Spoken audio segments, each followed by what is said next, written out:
ঝালকাঠি শহরের দুই পাশ দিয়ে বয়ে যাওয়া নদী সুগন্ধা ও বাসন্ডা যুগ যুগ ধরে মানুষের জীবন জীবিকায় জড়িয়ে আছে, কিন্তু ভয়াবহ দূষণের কবলে পড়েছে নদী দুটি। সুগন্ধা পরিণত হয়েছে শহরবাসীর ময়লা আবর্জনার প্রধান ভাগাড়ে। খোদ পৌরসভায় নদীতে ফেলছে শহরবাসীর বর্জ্য, নদীর পানিতে ছড়িয়ে পড়ছে রোগ জীবাণু, মাছ সহ প্রাণীকুলে পড়েছে বিরূপ প্রভাব।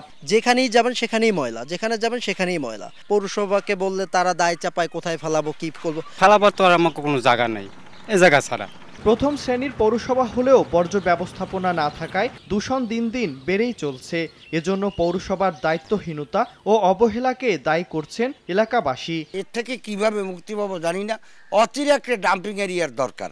সরকারিভাবে বৈধভাবে নদীটি দূষণ করা হচ্ছে, যা অত্যন্ত দুঃখজনক, এবং এই নদীতে গোসল করলে এখন গা চুলকায়। তবে নির্দিষ্ট স্থানে পৌরবাসীর বর্জ্য ফেলার জন্য শিগগিরই একটি ডাম্পিং স্টেশন নির্মাণের আশ্বাস পৌর কর্তৃপক্ষের। আমরা আশা করছি যে আমাদের সলিড ওয়েস্ট ম্যানেজমেন্ট প্ল্যান্টটা তৈরি হলে আমাদের এই ভোগান্তি এবং পরিবেশের দূষণের হাত থেকে ঝালকাঠি পৌরবাসী বা ঝালকাঠি রক্ষা পাবে। 1875 সালে ঝালকাঠি পৌরসভার যাত্রা শুরু।